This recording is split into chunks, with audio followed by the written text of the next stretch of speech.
ఇక బెజవాడలో ఆనం బ్రదర్స్ బల ప్రదర్శన చేయబోతున్నారు. కొంచెం టీడీపీలో చేరబోతున్నారు. ప్రస్తుతం అక్కడ బహిరంగ సభ నిర్వహిస్తున్నారు. అందులో బాబు మాట్లాడుతున్నారు. లైవ్లో చూద్దాం. గతంలో మీరు చేసిన కర్మ ఫలితాలు ఈరోజు అనుభవిస్తున్నారు. ఈరోజు మీరు చేసే కర్మ ఫలితాలు భావితరాలు అనుభవిస్తారు, భవిష్యత్తు అనుభవిస్తుంది. కాబట్టి ఎలాంటి పనులు చేయాలో అలాంటి పనులు చేస్తారని మీరు ముందుకు పోవాలని ఆ రోజు ఆయన చెప్పారు. ఈరోజు మీరు చూస్తే ఆ రోజు కాంగ్రెస్ పార్టీ ఒక దుర్మార్గమైన ఆలోచన, సీట్ల కోసం ఓట్ల కోసం ఆ రోజు ఇష్టానుసారంగా చేశారు.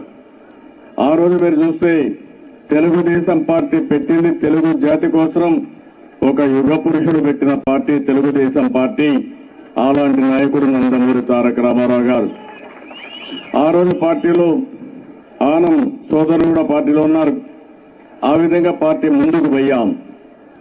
కానీ ఈరోజు చూస్తే కాంగ్రెస్ పార్టీ దుర్మార్గమైన ఆలోచన చేసి రాష్ట్రాన్ని రెండుగా విడగొడితే, అది కూడా అన్యాయం చేస్తే ఆంధ్రప్రదేశ్కి తెలంగాణలో అధికారంలోకి వస్తామని, ఇక్కడ కూడా ఇంకొక విధంగా దొడ్డిదారిన వారిని సపోర్ట్ చేస్తే వైఎస్ఆర్ కాంగ్రెస్ వస్తుందని దుష్ట ఆలోచన చేశారు.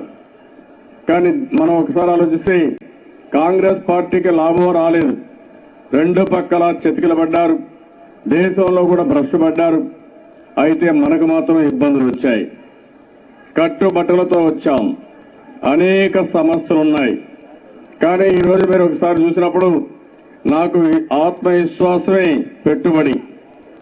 డబ్బులు లేవు, కాలేజీలు లేవు, ఇండస్ట్రీస్ లేవు, ఆదాయం లేదు. ఒక్క సంవత్సరం మీరు ఒక్కసారి ఆలోచిస్తే 2014-15 ఆ రోజు గవర్నర్ పరిపాలనలో ఎస్టిమేట్ చేసింది 15,600 కోట్ల రూపాయలు లోటు బడ్జెట్.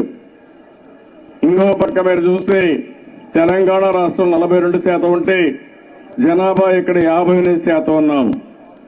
ఆదాయం చూస్తే 58% ఉండే జనాభాకి 46% ఆదాయం, 42% జనాభా ఉండేవారికి 54% ఆదాయం.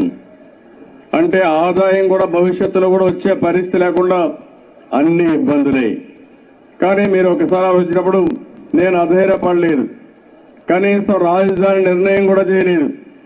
రాజధాని నిర్ణయం కూడా చేయకుండా దానికి ఒక కమిటీ వేసి శివరామకృష్ణని అందులో కూడా ఎక్కడికక్కడ భేదాభిప్రాయాలు సృష్టించాలని ప్రయత్నం చేశారు. అలాంటి సమయంలో ఆ రోజు ప్రజానీకం విద్యతో ఆలోచించిన ఆశీర్వదించారు. మీరైతేనే ఈ రాష్ట్రాన్ని బాగు చేస్తారని ఒక నమ్మకం, ఒక విశ్వాసంతో నాకు ఓటేశారు. ఆ విశ్వాసాన్ని కాపాడుకోవడానికి రాత్రింబగుళ్ళు పనిచేస్తున్నాను తప్ప ఎక్కడా 1% డిబేట్ కావడం లేదు. అందుకే మీరు ఒకసారి చూస్తే నాకుండే అనుభవంతో ఒకప్పుడు హైదరాబాద్ని అభివృద్ధి చేశాను. ఆ రోజు కూడా ఒకటే ఆలోచించాను, జీతాలు కూడా ఇవ్వలేని పరిస్థితిలో ఆ రోజు ముఖ్యమంత్రి కావడం. ఆ రోజు సైబరాబాద్ సహా పెద్ద పెద్ద ఇన్ఫ్రాస్ట్రక్చర్ అంతా కూడా ఒక పద్ధతి ప్రకారం చేసి 9 సంవత్సరాల్లో హైదరాబాద్ని ప్రపంచ పటంలో పెట్టాం. ఈ రోజు నేను ఆలోచించాను, మళ్ళీ ఈ రాష్ట్రాన్ని మనం అభివృద్ధి చేసుకోవాలి. ఒక పక్కన మీరు ఆలోచిస్తే క్రైసిస్ ఉంది, ఇది ఒక సంక్షోభం. సంక్షోభాన్ని ఒక అవకాశంగా మార్చుకోవడానికి నేను ప్రణాళికలు తయారు చేశాను. నా మీద విశ్వాసంతో చాలా మంది ముందుకు వచ్చారు. కొన్ని ఆలోచనలు ప్రగాఢంగా మనం అమలు చేయగలిగాం. ఈరోజు మీరు ఒకసారి చూస్తే ఏది సంక్షేమ కార్యక్రమాలు నేను ఎన్నికల మేనిఫెస్టోలో కొన్ని చెప్పాను. అంతేకాదు ఇంకా ఎక్కువ చేశాం. ఈరోజు నా ఆలోచన మొట్టమొదటిసారిగా పేదవాడికి కడుపు నిండా తిండుంటే మంచి ఆలోచనలు వస్తాయి. అట్లా కాకుండా అసలు తిండే లేకుండా ఉంటే మనం ఏదో పెద్ద పెద్ద ఉపన్యాసాలు చెప్తే ఎవరు నమ్మే పరిస్థితిలో ఉండరు. కాబట్టి ఈరోజు మీరు ఆలోచిస్తే 4 కేజీలు బియ్యం 5 కేజీలు, అది